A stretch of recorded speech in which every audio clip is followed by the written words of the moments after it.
La vie des idées, avec Mathieu Bock-Côté. Chers amis, ici Mathieu Bock-Côté et bienvenue à La vie des idées.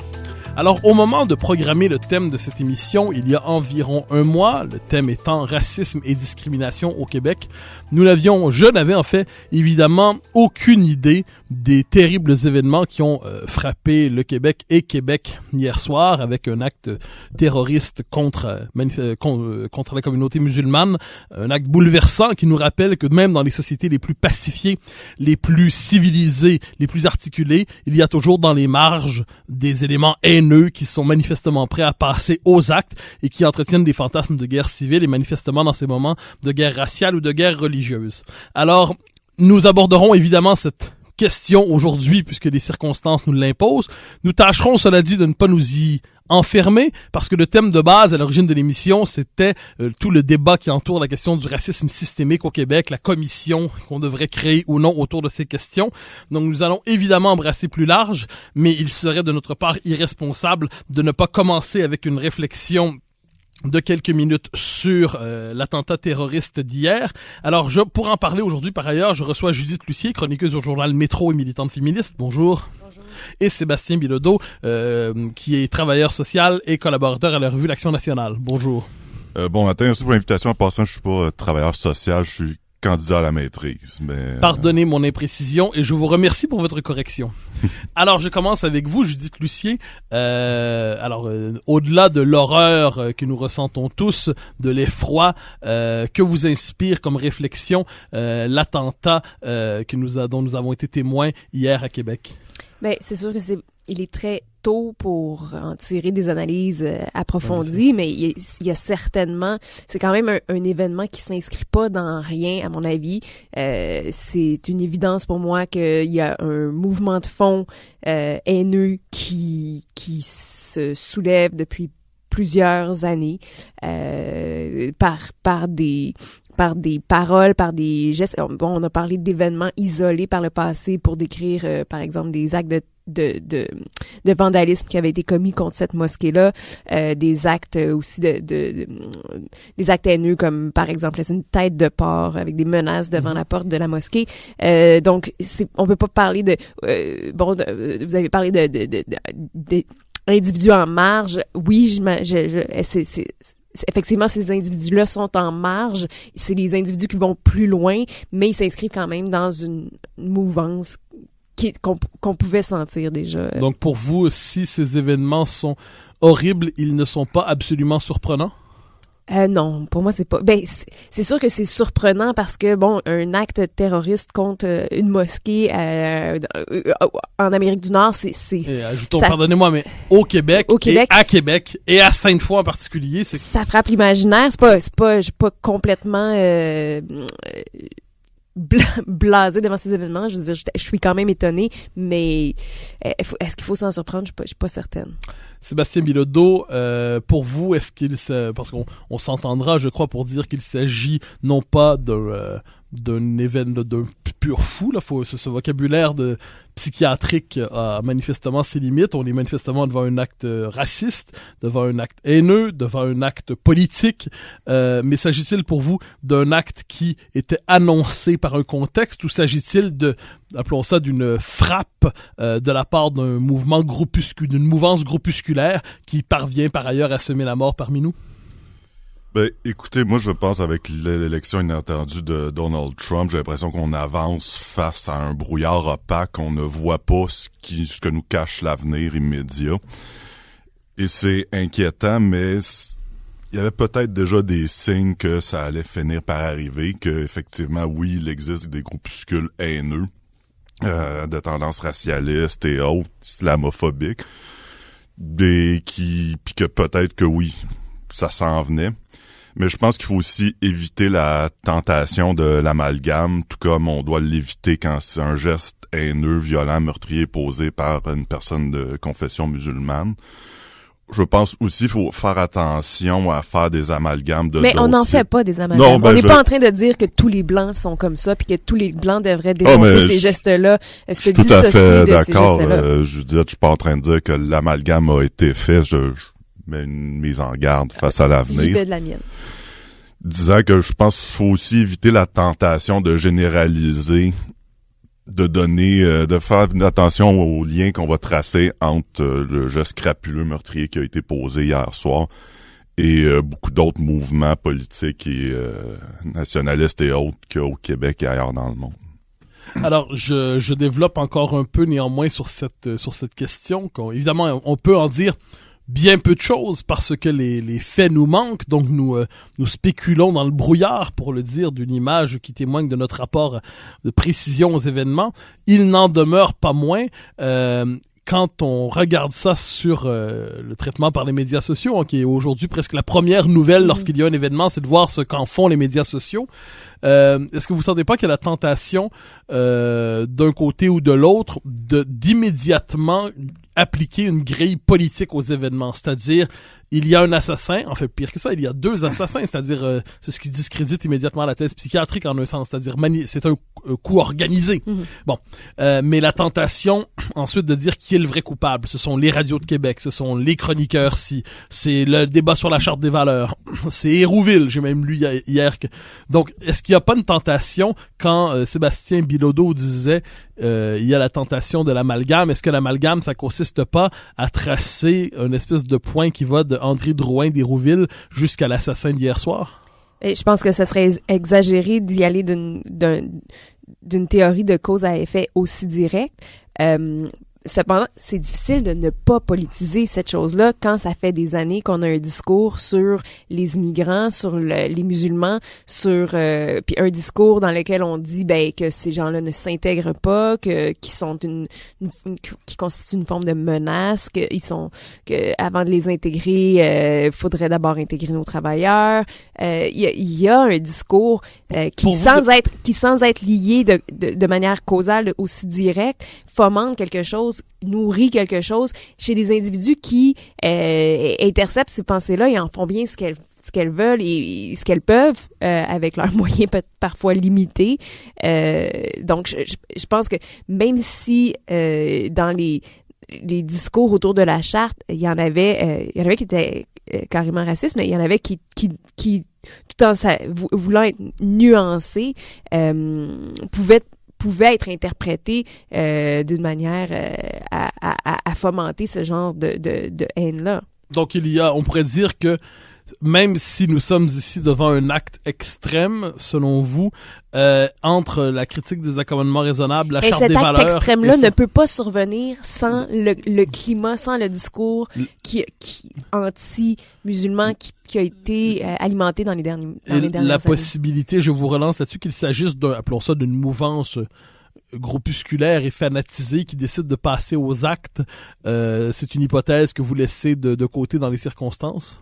C'est-à-dire, on n'est pas ici devant qui représenterait la frange extrême d'une colère plus large, ou d'une crise plus large, mais plutôt devant un courant idéologique qui ne représente finalement que lui-même, c'est-à-dire la tentation racialiste, la tentation de la guerre raciale, la tentation de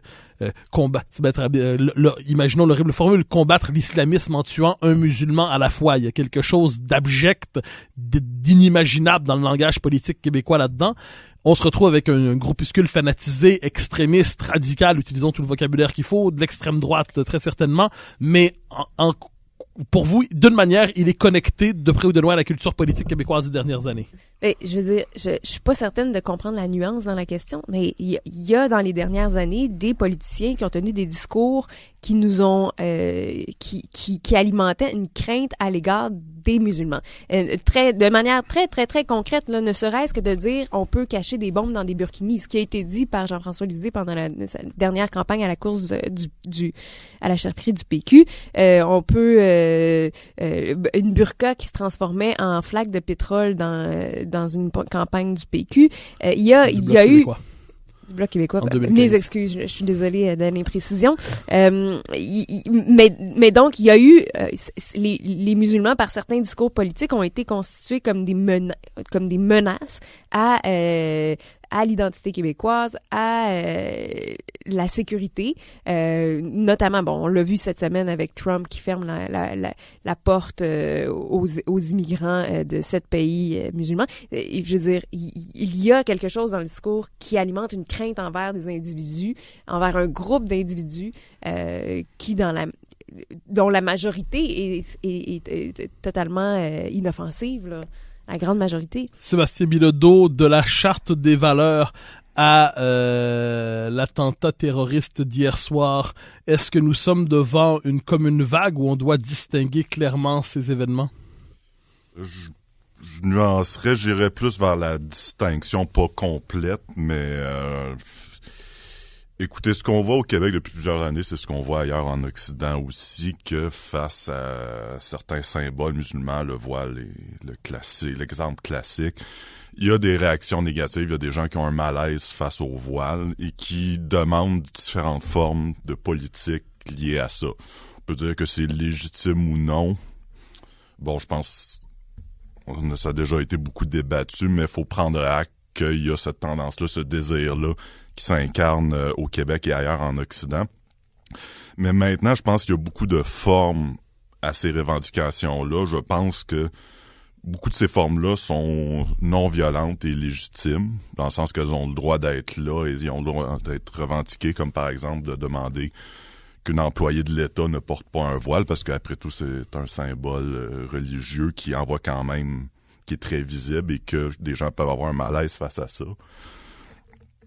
Mais je parle, malaise et pourquoi, pour quelle raison? Je veux dire, est-ce que ça, c'est légitime? Est-ce que c'est légitime d'avoir un malaise parce que devant une chose qu'on ne connaît pas, qu'on ne comprend pas? Je pense que le malaise est une réaction humaine parfaitement normale. Mais est-ce que c'est pas à ce malaise-là qu'il faut s'adresser plutôt qu'à la femme qui porte... Vous croyez pas, je me permets de poser la question, vous pensez pas qu'il faut néanmoins distinguer entre la volonté d'encadrer les signes religieux ostentatoires dans l'espace public pour différentes raisons, certaines valables peut-être, d'autres moins, et le fait d'assassiner des gens. Mais bien sûr, mais c'est lui qui a parlé d'un malaise. Je m'explique. C'est-à-dire, la France, par exemple, a décidé de faire une loi sur les signes religieux ostentatoires. Mais pour moi, ça alimente le malaise. Donc pour vous, le fait de se poser des questions de savoir si l'islam s'intègre bien dans les sociétés occidentales et peut-être constater que cette intégration n'est pas aussi harmonieuse qu'on le souhaiterait, pour vous, ce constat est une forme de carburant pour une crise parce qui que peut on part de prémices complètement différentes, vous et moi. Moi, j'ai l'impression qu'il faudrait s'adresser à ce malaise-là. Comment ça se fait qu'il existe et pas l'alimenter par des politiques qui font en sorte qu'on restreint les personnes les plus vulnérables dans des zones de la société où premièrement, on les empêche de travailler parce qu'ils peuvent pas travailler avec le voile. Donc, on les exclut de lieux sociaux où ils pourraient s'intégrer.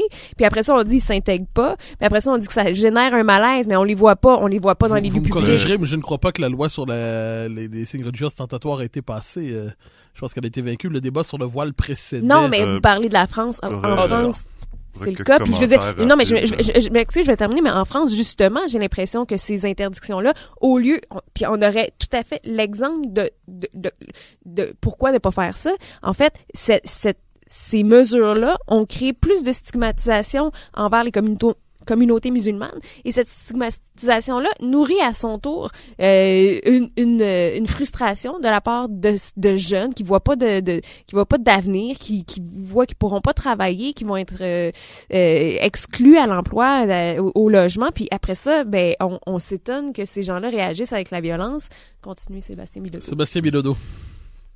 J'allais juste dire une note rapide au sujet de la France. Les difficultés interculturelles qu'on voit en France autour des minorités musulmanes, c'est des choses qu'on voit dans d'autres pays d'Occident qui ont des politiques très différentes de celles de la France. Maintenant, quand on parlait plutôt du malaise qu'une personne peut éprouver face à une autre qui porte un voile, on peut aussi voir de l'angle de la personne qui porte le voile qui éprouve un malaise à l'idée de le retirer pendant qu'elle exerce ses fonctions professionnelles. Maintenant, je crois que c'est un débat politique qui est très... je crois que ce sont des débats très, très, très différents.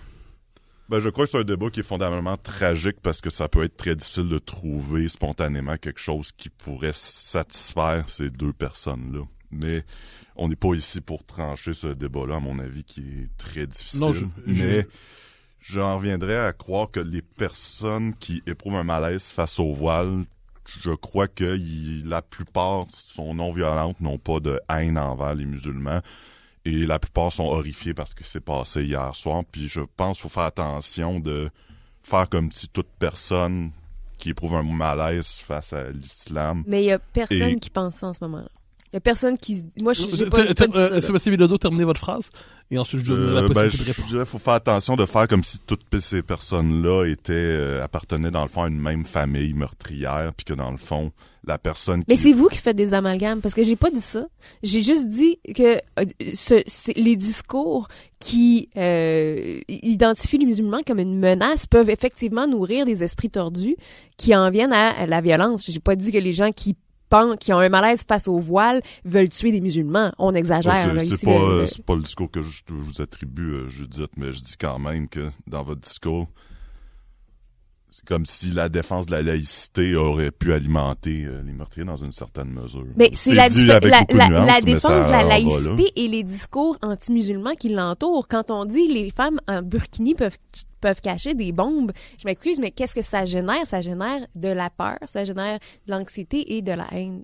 Ça ne fait qu'identifier. Puis là, peut-être que vous n'êtes pas d'accord avec cette phrase de Lisée, mais je veux dire, il l'a quand même dit. Puis je suis d'accord que c'est une phrase qui a aucun bon sens. Mais peut-être que vous vous en dissocierez, mais cette phrase a été dite par un politicien qui a été élu à la tête de son parti. Mon Dieu. Est-ce que certaines réflexions vous viennent encore à propos de l'événement d'hier, où nous nous déplaçons lentement et sans subtilité aucune vers le thème plus large du racisme systémique au Québec? Oui, puis ça va me faire plaisir de souligner l'ironie du fait que nous sommes 3 personnes blanches à parler de ce sujet, mais ça va me faire plaisir quand même de contribuer. Chère Judith, je note encore une fois votre obsession avec la couleur de la peau des gens. J'ai invité ici 2 personnes qui me semblent qualifiées pour parler de ces questions, sans prendre la peine de vérifier. Je pense que nous ne sommes pas qualifiés. Je suis pas certaine que nous soyons qualifiés. Ce racisme-là, nous ne le vivons jamais. Nous pouvons le constater c'est un fait social. Nous pouvons le constater dans des statistiques, mais il y a personne de nous 3 ici qui le vit jamais.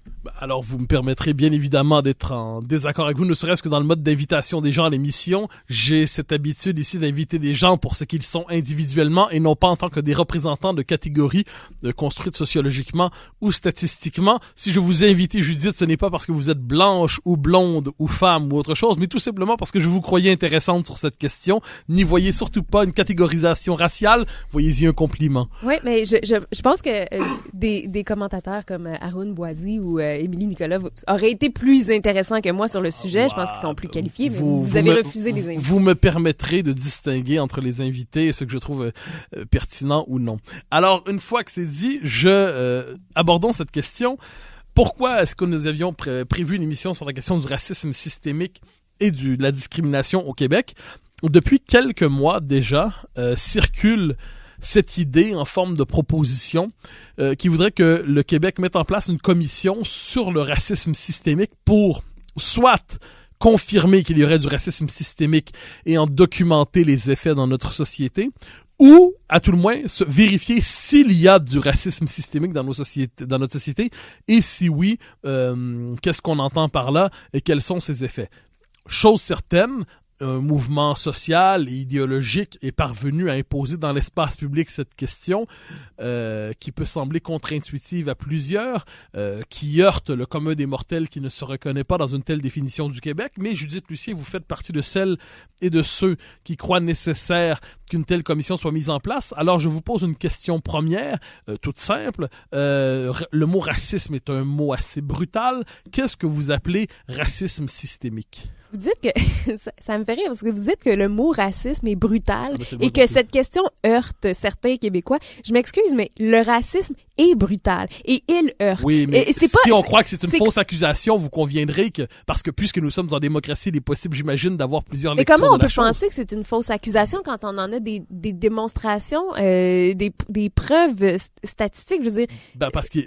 Alors là, je vous lance la question néanmoins. Je suis ici dans la position de celui qui vous questionne. Je ne me place pas en position de débatteur. La seule raison pour laquelle je serais pas d'accord avec une commission sur le racisme systémique, c'est que dans dans ma lecture des choses, il est déjà confirmé. Il existe déjà, donc c'est sûr qu'on part pas avec les mêmes Alors, imaginons néanmoins pour un instant que nos auditeurs ne soient pas au courant de chacun des éléments de cette querelle.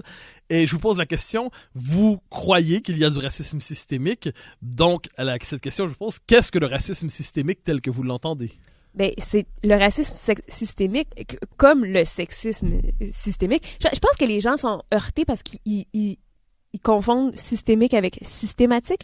Je pense que le racisme systémique, c'est qu'on est dans un système où, consciemment ou inconsciemment, mais d'abord inconsciemment, des personnes sont mises à l'écart pour toutes sortes de raisons, en raison de la sonorité de leur nom, en raison de non-équivalence de diplôme, en raison de la couleur de leur peau, en raison des préjugés, et sont mis à l'écart, à l'emploi, sont stigmatisés, ont plus de difficultés à trouver un logement. De ça va découler toute une série de conséquences sur leur niveau de vie, vont vivre davantage de pauvreté et d'exclusion. Donc, on est dans un système qui, inconsciemment, exclut les personnes pour toutes sortes de raisons qui sont racistes. Mais là, vous allez trouver que c'est exagéré, mais parce que c'est pas un mot qui est grave dont on doit avoir peur. Moi, je pense qu'on a tous quelque chose de raciste. D'ailleurs, ça a été démontré par une étude où qui démontre qu'on a tendance à avoir un biais favorable ou défavorable selon le sexe ou l'origine ethnique d'une personne. Et puis ça, vous offrez le test. Je veux dire, même les personnes les plus solidaires de Manon Massé à Amir Kadir échouent le test. La personne est parfaite. Alors, Sébastien Bilodeau, la notion de racisme en sciences sociales, en philosophie politique, n'est pas une notion autour de laquelle il y a une seule définition. On peut penser aux travaux de Pierre-André Taguieff qui a démonté les usages abusifs du racisme comme concept par l'antiracisme. Est-ce que vous reconnaissez dans la définition que propose Judith Lucier de la question du racisme systémique, est-ce qu'il faut, selon vous, au Québec, une commission sur le racisme systémique? Et que pensez-vous de cette notion de racisme systémique? Mon opinion personnelle sur la notion de racisme systémique, opinion aussi informée dans une certaine mesure, c'est qu'il y a un bon côté à toutes ces revendications-là. C'est la question, dans le fond, de l'intégration professionnelle et économique des populations immigrantes et des minorités ethnoculturelles, parce que statistiquement, on voit qu'il y a effectivement un problème des taux de chômage très élevés, de la pauvreté, puis c'est des problèmes très graves auxquels qu'on doit être prêt à combattre. Or, le problème, c'est que ce que j'observe, c'est que quand on regarde les statistiques, que j'ai pas tout vu ce qu'il y a au Québec, mais par exemple aux États-Unis, on voit qu'en réalité, les situations de difficultés économiques des minorités ethnoculturelles sont en réalité extrêmement variables selon les origines des communautés ethnoculturelles, selon le contexte, le lieu où elles sont, et que finalement, on voit qu'en réalité, qu'on est face à plein de micro-phénomènes sociaux qui ont en réalité toutes des variables extrêmement différentes, et on met ça subitement sous un même chapiteau, la notion de racisme systémique, qu'on se retrouve un peu avec des situations extrêmement complexes où il faut de la nuance, être capable de gérer les choses, les analyser avec finesse. Et là, on apporte un marteau, on dit « OK, on va tout gérer ça comme des clous », puis mon marteau, ça s'appelle le racisme systémique, qui, à mon avis, est une notion aussi abusive, parce que, par exemple, toute cette notion de bien conscient, c'est utilisé comme une espèce de psychanalyse des masses où les gens qui parlent de racisme systémique font comme s'ils connaissaient tous les secrets de l'inconscient du vilain mâle blanc. Puis on cite des études. C'est pas moi qui a parlé d'homme blanc, c'est M. Bilodeau. Oui, je sais. Vous lui reprocherez ensuite. Moi, je pense qu'on l'est tous racistes. Mais poursuivez, moi je ne pas coupable, j'ignore pour vous, mais quoi qu'il en soit. Je sais que je caricature un peu le discours que je décris, là, mais je m'en excuse. Mais le problème, ce que j'allais dire, c'est qu'on parle d'études, mais le problème c'est, je m'excuse, mais j'ai fait un baccalauréat en psychologie où on parlait beaucoup d'études empiriques, d'études en psychologie sociale et toutes ces disciplines-là. Puis souvent, ces études-là ont des résultats très nuancés. Il y a tout plein de oui, mais. Puis c'est une science qui est très fragile, puis qu'il faut traiter les données avec beaucoup de modestie, puis faut être très prudent avec ce qu'on avance. Or, quand on voit les articles au sujet du racisme systémique, je m'excuse, mais c'est des statistiques rotées à coups de matraque, c'est très caricatural, je veux dire... C'est drôle parce que récemment, l'été dernier, il y a eu un débat sur une mosquée, puis vous avez vraiment pas été, M. Bilodeau, aussi modeste. Pardonnez-moi, pouvez-vous faire référence un peu plus... Oui, il y a eu un débat sur un référendum sur une mosquée à Huntsic. Et vous avez pas été très, très modeste par rapport à... Excusez-moi, pardonnez simplement parce que moi-même, le souvenir m'échappe. Il y avait un référendum pour permettre l'implantation d'une mosquée dans un quartier résidentiel ou commercial. Résidentiel ou commercial d'Huntsic. D'accord. Industriel, je pense. Une zone industrielle d'Huntsic. Et au lendemain de ce référendum-là, il y avait eu une étude, j'aimerais que les gens sachent que je mets des guillemets autour de ce mot-là, où on avait dit que c'est pas vrai que c'était une majorité qui avait décidé pour une minorité, parce que il y avait eu, puis là j'y vais de mémoire, là, mais on avait fait référence à des noms à consonance ethnique. Et vous avez pas été tout à fait modeste par rapport à cette étude-là. Vous l'avez prise comme telle, comme quelque chose de valide scientifiquement.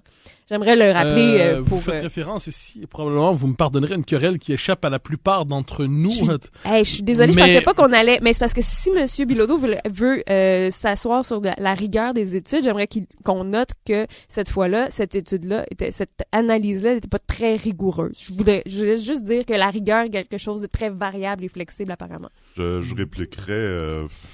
crois-tu qu'on a besoin de davantage de mise en contexte? Non, c'est correct. Là, on parle de la question d'une mosquée à Huntsic qu'on cherche à implanter et qu'une majorité de citoyens ont refusé, si j'ai bien compris. Exactement. Bon, d'accord. Alors, chers auditeurs, vous comprenez les grands thèmes. En gros, de mémoire, c'est un peu loin dans ma tête. Vous aviez dit à l'époque que c'était une espèce de peur contre la minorité ou quelque chose de même à l'époque pour dénoncer que le référendum avait finalement barré la route à ce projet de mosquée. Puis moi, j'avais un peu répliqué en citant cette étude, entre guillemets, disant que ça montrait qu'en fait, c'était un quartier qui semblait plutôt multiculturel, multiethnique, mais effectivement, l'étude était pas vigoureuse à cause que ça se basait uniquement sur des noms de famille.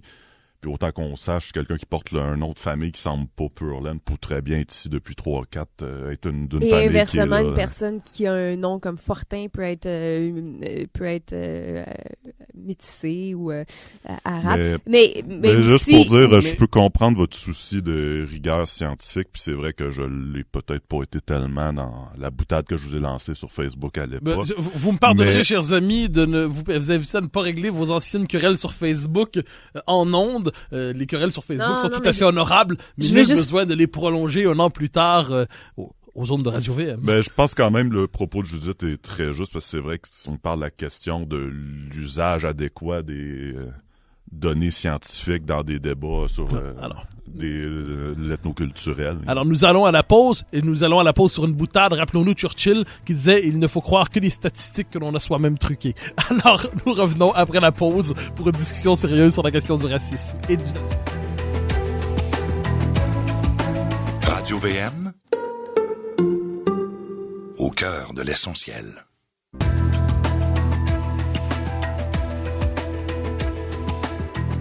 Alors, chers amis, nous sommes de retour à la Vie des idées pour cette discussion en ce jour tragique, doit-on le dire, sur la question racisme et discrimination au Québec.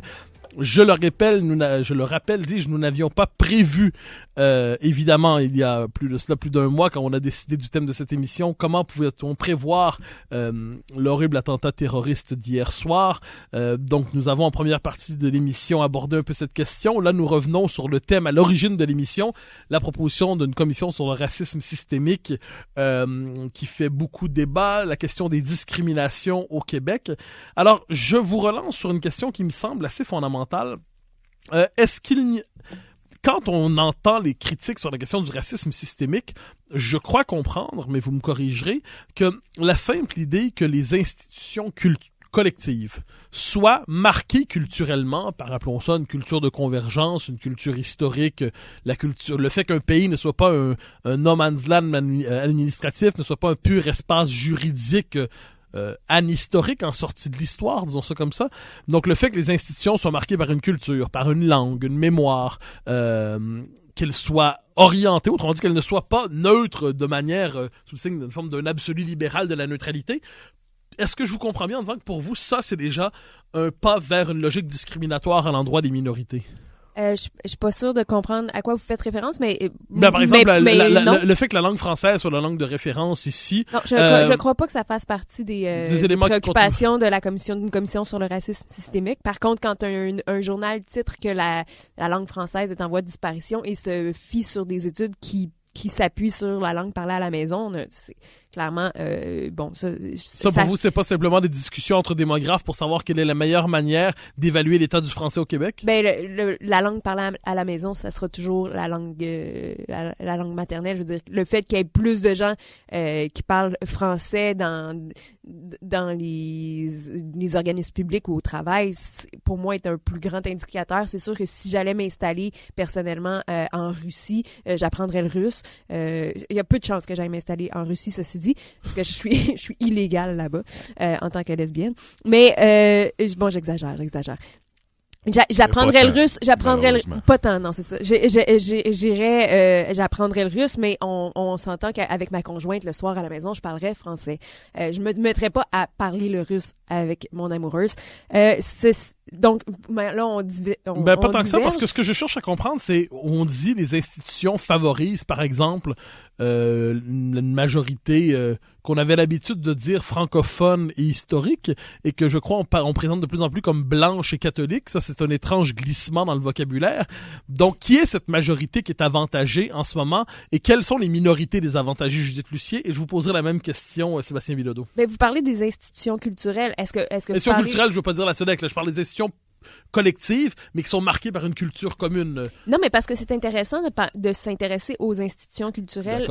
On a parlé, par exemple, des institutions comme le théâtre, où on a on a plusieurs problématiques, mais bon, il y a les pièces qui sont présentées sont majoritairement écrites par des hommes, alors qu'il y a davantage d'auteurs femmes qui parmi le bassin d'auteurs, sont davantage... Il y a pas de diversité culturelle au théâtre. Il n'y en a pas. Il y a personne... Les communautés culturelles ne peuvent pas s'identifier dans notre théâtre québécois qui parlent pas d'elles, qui parlent pas de leur réalité. L'année passée, il y en a eu 2 pièces de théâtre. Je suis allée les voir les 2. Et curieusement, le public de ce théâtre-là était davantage diversifié. Mais pour vous, pour s'identifier à un personnage, il faut que ce personnage ait une commune origine ethnique avec moi. Pas nécessairement. Par exemple, je pourrais pas m'identifier, par exemple, à Nelson Mandela, ou je pourrais pas m'identifier à différents leaders de la décolonisation. Pas nécessairement, Mathieu, mais quand toute la culture est...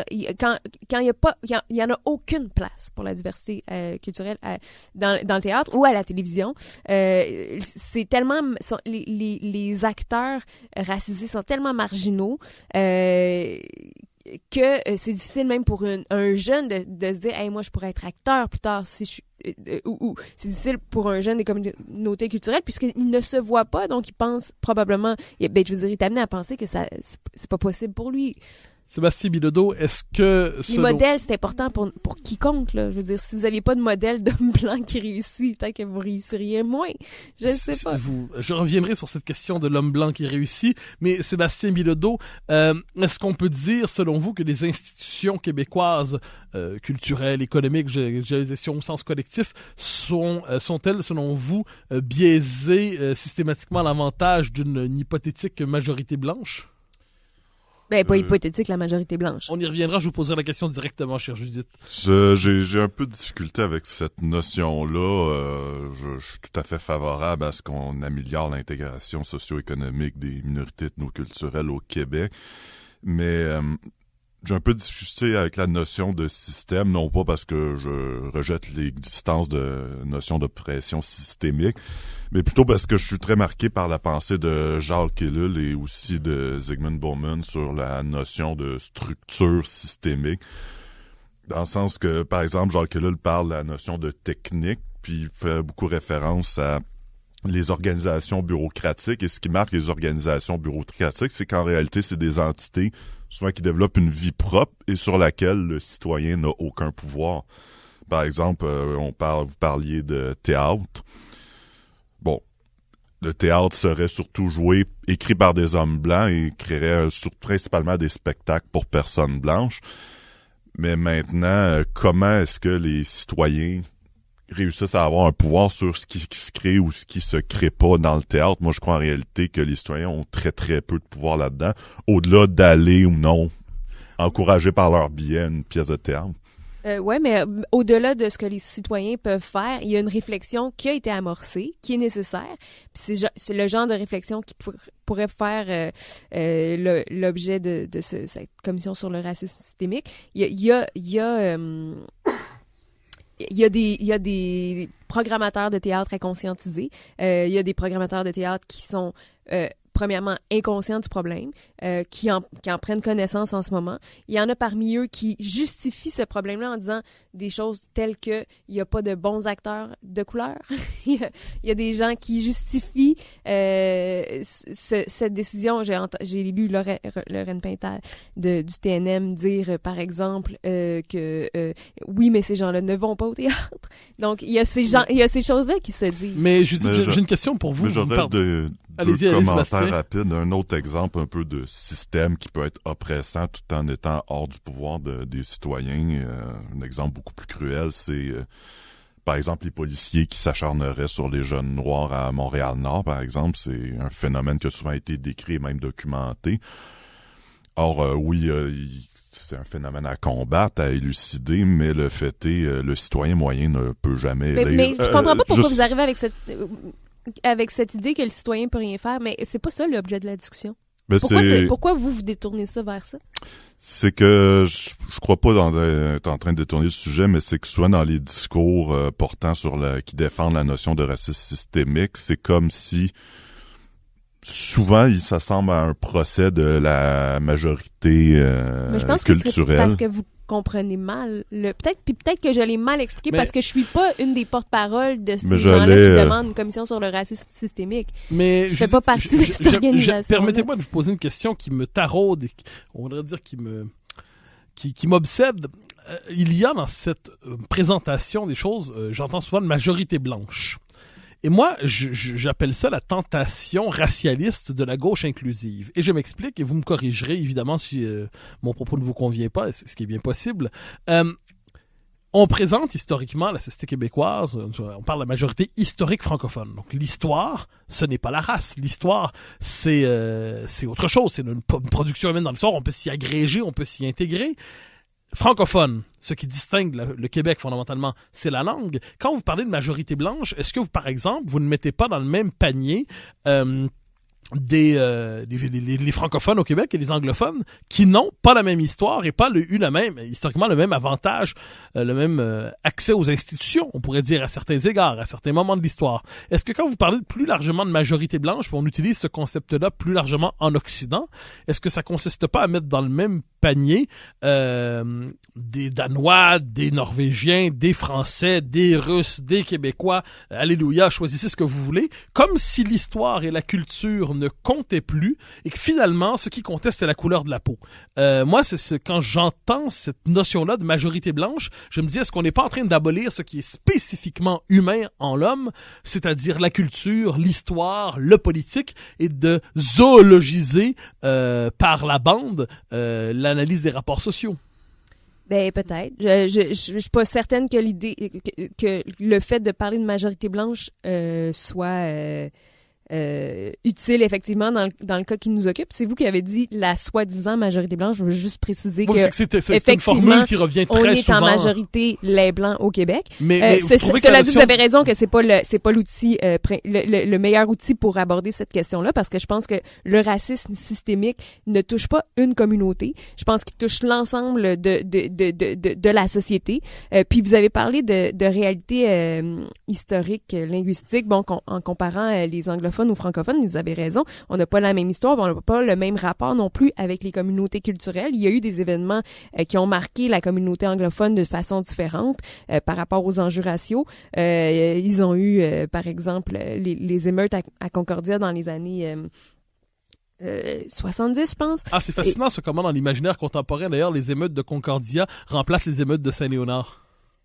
Ça se peut, tout à fait, c'est intéressant comme lecture, mais je pense aussi que la communauté québécoise anglophone est très influencée par la culture américaine. Vous allez être, je pense, assez d'accord avec moi. Oh, et là, c'est même la culture québécoise francophone. Et sur la question raciale, ont intégré bien avant les francophones au Québec des éléments comme pour revenir à la culture, le colorblind casting. Les anglophones sont en avance sur nous par rapport à ça, qui consiste à faire des castings pour le théâtre ou la télévision ou le cinéma, ou dans lesquels ne sont pas précisés qu'on recherche un caucasien, par exemple.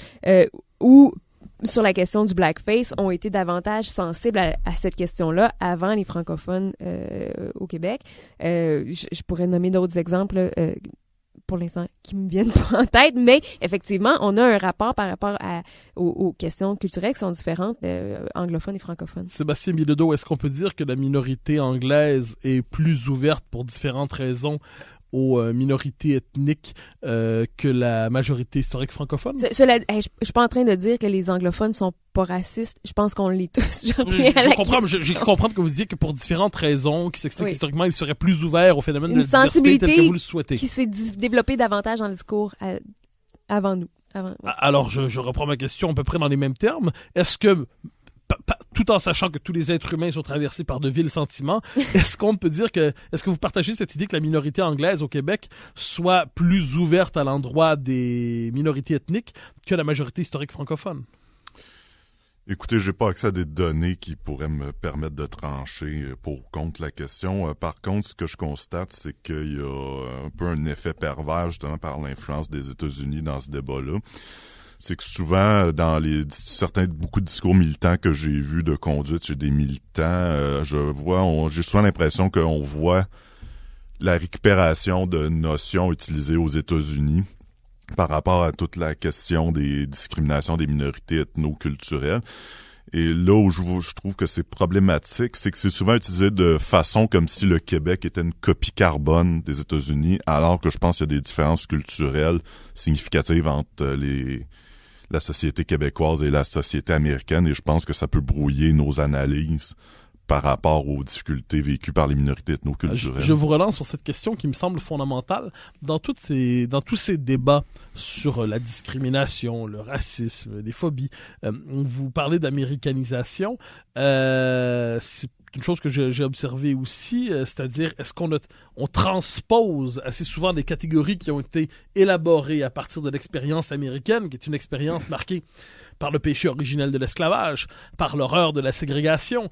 Est-ce que la transposition de ces catégories sur nous, est-ce que ça ne déforme pas le regard? Je pense que c'est un peu ça. Je pense qu'effectivement, on se retrouve un peu entaché par les crimes américains dans certains discours militants. Est-ce que vous prenez pour acquis qu'il n'y a pas eu de racisme, d'esclavage au Québec? Non, parce qu'il y en a eu. Nous connaissons très bien les travaux de Marcel Trudel, mais il s'agit d'un phénomène relativement marginal de notre histoire qui n'a jamais eu l'effet de structure, l'effet systématique qu'il y avait aux États-Unis. C'est-à-dire en même temps, le Québec a été fondé sur la colonisation des peuples autochtones. Je veux dire, non, mais faut pas tout mélanger non plus. Je veux dire, on n'a pas les mains propres. L'expansion européenne, mon Dieu, j'essaie de ne pas trop intervenir, mais vous me permettrez de distinguer néanmoins, Judith, entre la colonisation française, la colonisation anglaise, la colonisation espagnole et la colonisation portugaise. Ça nous convient de penser que les Français ont été plus doux dans leur colonisation. Vous me pardonnerez, vous connaissez cette formule, nous vivons à l'époque post-factuelle, alors allons dire que des faits solides, c'est quand même un fait.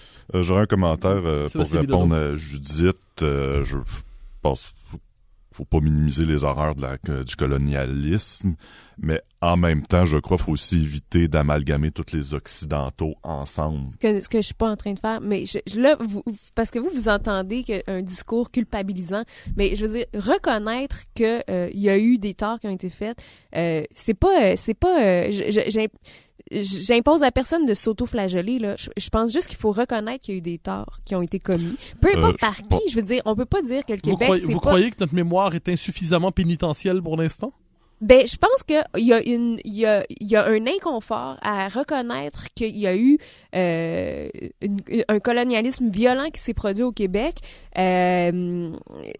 Puis je veux dire, les francophones sont pas dédouanés de ça, là. Je veux dire, les pensionnats autochtones, c'était autant c'est pas le gouvernement fédéral par hasard? Ben, il y a eu aussi, le gouvernement de Duplessis a participé à ça. Je veux dire, Les pensionnats fédéraux, c'est les pensionnats fédéraux. Oui, mais les Indiens appartiennent comme catégorie politique au gouvernement fédéral. Oui, mais le clergé catholique très francophone, Mathieu, a participé à ça aussi, là. Je veux dire, on n'est pas... Je pense... Je dis pas, je suis tout à fait d'accord avec Judith, mais je crois que ce qui serait encore plus important, c'est les problèmes actuels et futurs des minorités ethnoculturelles, dont notamment les minorités autochtones. Oui, je voulais juste préciser que quand on dit, bon, que les Américains sont différents de nous autres parce qu'ils ont connu l'esclavage, je voulais juste préciser. Mais on l'avait connu. Permettez-moi vous relancer là-dessus.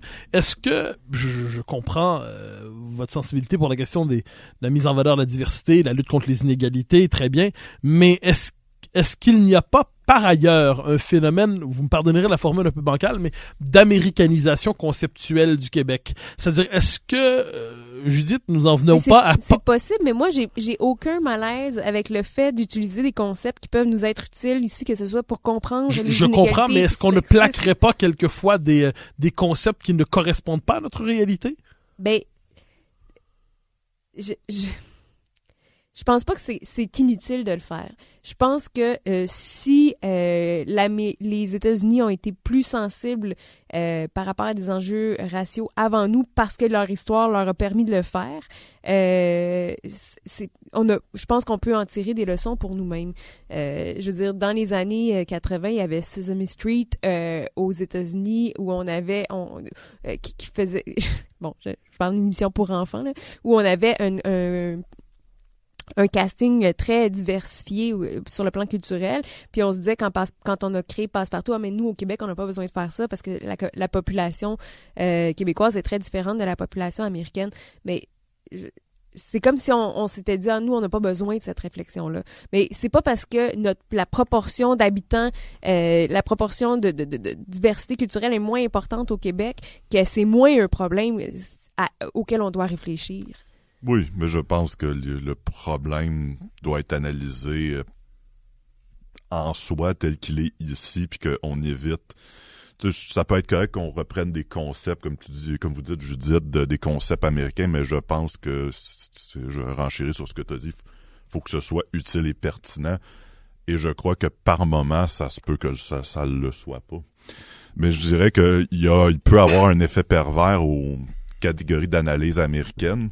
Par exemple, faut pas oublier qu'aux États-Unis, toute la notion d'afro-américain, latino-américain, XY-américain, on est quand même face à une catégorisation de tendance racialiste des humains qui aussi, à mon avis, fait disparaître un peu la variété des humains parce que, je m'excuse, des populations noires, par exemple, c'est des groupes sociaux très variés qui viennent de plein de régions du monde. Ça, c'est un bon exemple. Me semble-t-il, quand on parle des Noirs, me semble-t-il qu'il faudrait tenir compte que les Haïtiens ne sont pas des Malgaches, les Malgaches ne sont pas des Sénégalais. On peut faire une longue liste. Encore une fois, c'est la question que je posais. Mais tous subissent l'effet de la racisation. Mais est-ce qu'il n'y a pas quelquefois, c'est ça qui... il y a dans l'histoire occidentale, on veut prendre les trois cas les pires. Il y a le nazisme, il y a l'apartheid et il y a la ségrégation, qui sont trois cas de racisme institutionnel effrayants qui visent soit à inférioriser des catégories de la population selon des critères raciaux, soit simplement, dans le cas des nazis, à les faire disparaître simplement. On est dans une logique d'éradication. Et donc notre société est parfaitement capable d'être raciste par elle-même, sans aucun doute. La question que je me pose, c'est est-ce qu'on, croyant combattre le racisme, et puis par ailleurs, je souligne que nos sociétés ont été capables d'abattre aussi ces choses-là par elles-mêmes aussi. On peut pas... Brian Mulroney, par exemple, a été une grande figure dans la lutte contre l'apartheid, il faut pas l'oublier. Les Américains, c'est des Américains, on pourrait dire... en blanc, en guillemets, qui sont aussi battus pour les droits civils.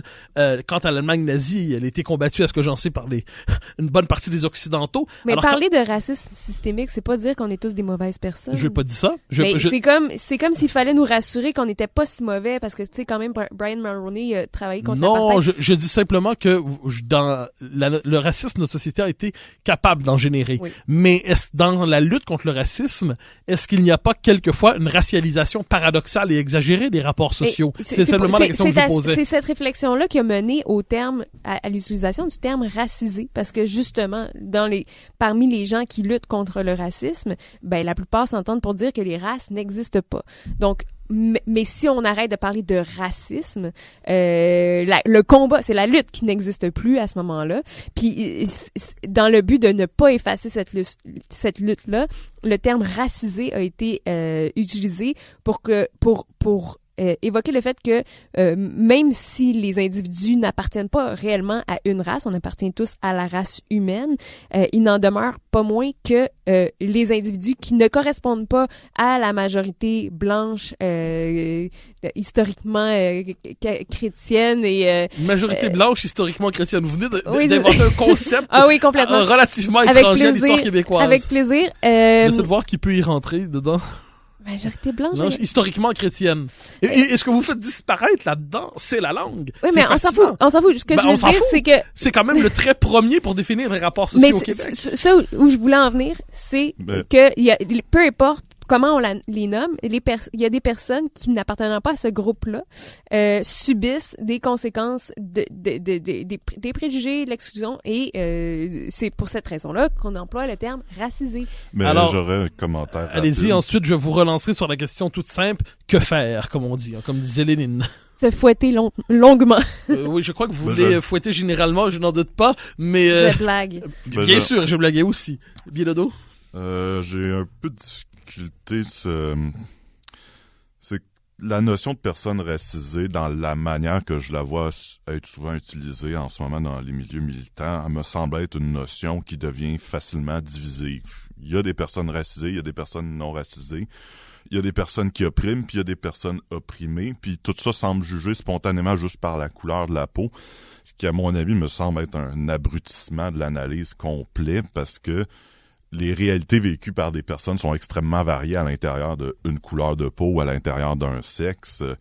Mais je pense pas que ça, quand je parlais tantôt des vagues d'immigration de groupes, différentes populations de couleur noire, on parle de populations qui peuvent avoir des caractéristiques socio-économiques extrêmement variées et que certaines de ces sous-groupes-là sont statistiquement identiques à des groupes blancs, entre guillemets. Tout comme on peut trouver des groupes blancs assez vastes qui vivent dans des situations de très grande pauvreté qui peuvent être identiques à celles des immigrants nouveaux arrivants. Mais il y a personne qui dit le contraire. Je veux dire, il y a personne qui nie... Il y a personne qui réclame une commission sur le racisme systémique en niant le fait que certaines personnes blanches souffrent. Mais alors, pour des raisons qui n'ont pas rapport avec leur race, vous noterez, origine. Cela dit que selon... on peut penser à Christophe Guilly, par exemple, ou Walter Ben Michael. Certains auteurs nous disent à systématiquement s'inquiéter pour certaines minorités qui sont élues par la pensée de l'époque. On en vient à oublier quelquefois, effectivement, on peut penser seulement à des quartiers ouvriers dévastés, à des quartiers, des classes populaires qui ont été un peu abandonnées parce qu'ils ne cadraient pas dans le rôle de la bonne victime, une bonne minorité qui, elle, mériterait nos soins. Ce qui est quand même assez inquiétant, mais je vous relance sur la question du que faire, hein, nous ne nous en sortirons pas. Alors, Judith Lucier, je devine que votre réponse c'est que faire, c'est lancer une commission sur le racisme systémique, mais je devine que vous êtes déjà rendu plus loin dans votre réflexion. Que faire pour aller encore plus loin, pour lutter, selon vous, contre ce que vous croyez être un racisme systémique au Québec? Mais je pense qu'il faut pas avoir peur de reconnaître qu'on a des biais, je veux dire, je vois pas le mal à reconnaître ces torts. Je vois pas comment on peut se crisper par rapport à ça. Je pense que c'est puéril de se dire, ah non, moi je fais rien. Moi, j'ai pas de problème. Moi, je suis pas raciste. Je pense que ça ne nous avance à rien. Puis juste le fait de reconnaître qu'il y a un problème, va nous aider à identifier des solutions. Mon Dieu, alors, pour cette intention, ensuite, Sébastien Bilodeau, il y a des difficultés d'intégration de certaines populations issues de l'immigration. Votre explication ne semble pas reposer sur la question du racisme systémique. Que peut-on faire pour améliorer la condition des populations issues de l'immigration? Pour moi, c'est un fait que les minorités ethnoculturelles, que certaines minorités ethnoculturelles ont des graves difficultés socio-économiques et qu'il faut les régler. Je crois que c'est un problème extrêmement important. Par contre, l'idée de reconnaître qu'on a inconsciemment ou consciemment des biais, pour moi, c'est de la pure psychothérapie. Ça s'adresse uniquement aux sentiments qu'on a par rapport à nous-mêmes. Puis ça me semble pas très utile à aider les minorités à se ressortir de la pauvreté. Je pense que ça peut nous permettre de compenser. Mais imaginons, Judith, je vous pose une question vous nous dites qu'il n'y a pas de mal à reconnaître ses torts, mais imaginons que quelqu'un, au terme d'un exercice lucide d'autocritique, vous dise « Je regarde l'histoire du Québec, je regarde la sociologie du Québec, je regarde notre situation, et au terme de cela, je ne me reconnais pas dans le portrait du racisme systémique. » Et je crois que c'est le cas de beaucoup de nos concitoyens qui se sont posé la question que vous voulez qu'ils se posent, mais ils en arrivent à une autre réponse. Est-ce que vous croyez pas que le problème, il est là? C'est-à-dire que il ne suffit pas de faire un exercice autocritique pour se Judith luciériser. On peut, au terme de tout cela, se dire, ben franchement, non, ce concept n'est pas le bon. Mais je comprends pas qu'est-ce que ça vous prend de plus pour reconnaître qu'il y a des problèmes. Je veux dire, on les voit, les injustices, il y en a des... Qu'il y a des inégalités, qu'il y a des injustices, c'est plus difficile pour quelqu'un qui s'appelle Mohamed de trouver un logement. Si on voit pas de problème là-dedans... Qu'il y ait des difficultés pour certaines J'aurais quelque chose à rajouter. Pardonnez-moi, je ne suis que l'intervieweur. Sébastien Bilodeau. La question fondamentale de l'émission et sociale, problème social, c'est question que faire? Ben moi je crois c'est de faciliter la reconnaissance des diplômes des populations immigrantes. Ça, c'en est une solution. C'est d'améliorer les ressources qui en ce moment, à mon avis, sont insuffisantes pour favoriser la francisation et l'intégration des populations immigrantes. C'est en gros qu'on soit prêt à déployer les moyens financiers et sociaux pour que les immigrants puissent s'intégrer et réussir. Et moi, je pense que l'idée de reconnaître qu'on a des biais inconscients, ça me semble être une chose au maximum très petite dans l'équation, parce qu'à mon avis, la question, c'est la condition socio-économique. Mais moi, je pense que c'est le contraire. Je pense que c'est fondamental et après ça, les mesures viennent. Je pense que ce que vous proposez, ça demeure des solutions, effectivement, qui sont porteuses, mais qui sont, je veux dire, si on reconnaît pas qu'il y a un problème, qu'il y a des biais, comment on va en venir à ces solutions-là? Je pense pas que les gens... On pourrait dire que des problèmes d'intégration des populations immigrantes, donc dans la question de la non-reconnaissance des diplômes, on pourrait dire dans certains cas, ben oui, on a un problème de corporatisme des ordres professionnels. Donc on peut dire on veut régler ce problème-là avec cette mesure-là, sans pour autant l'intégrer dans une explication globale sur le racisme systémique des Québécois, vous croyez pas? Mais vous pensez pas que ce problème corporatif découle d'une forme de racisme? Alors, je vous peinerai, chère Judith, je ne le pense pas du tout. J'en doutais, effectivement. Est-ce qu'il nous reste environ... Oh mon Dieu, nous arrivons au dernier moment et j'ai eu le dernier mot. Vous me pardonnerez, c'était même pas un mauvais coup que je vous faisais. Judith Lucier, Sébastien Bilodeau, merci infiniment pour votre présence aujourd'hui en cette journée par ailleurs difficile. Nous offrons nos dernières pensées, bien évidemment, aux victimes de l'attentat terroriste de Québec hier soir. Merci infiniment pour votre présence ici aujourd'hui et je l'espère à une prochaine fois. Plaisir. Merci.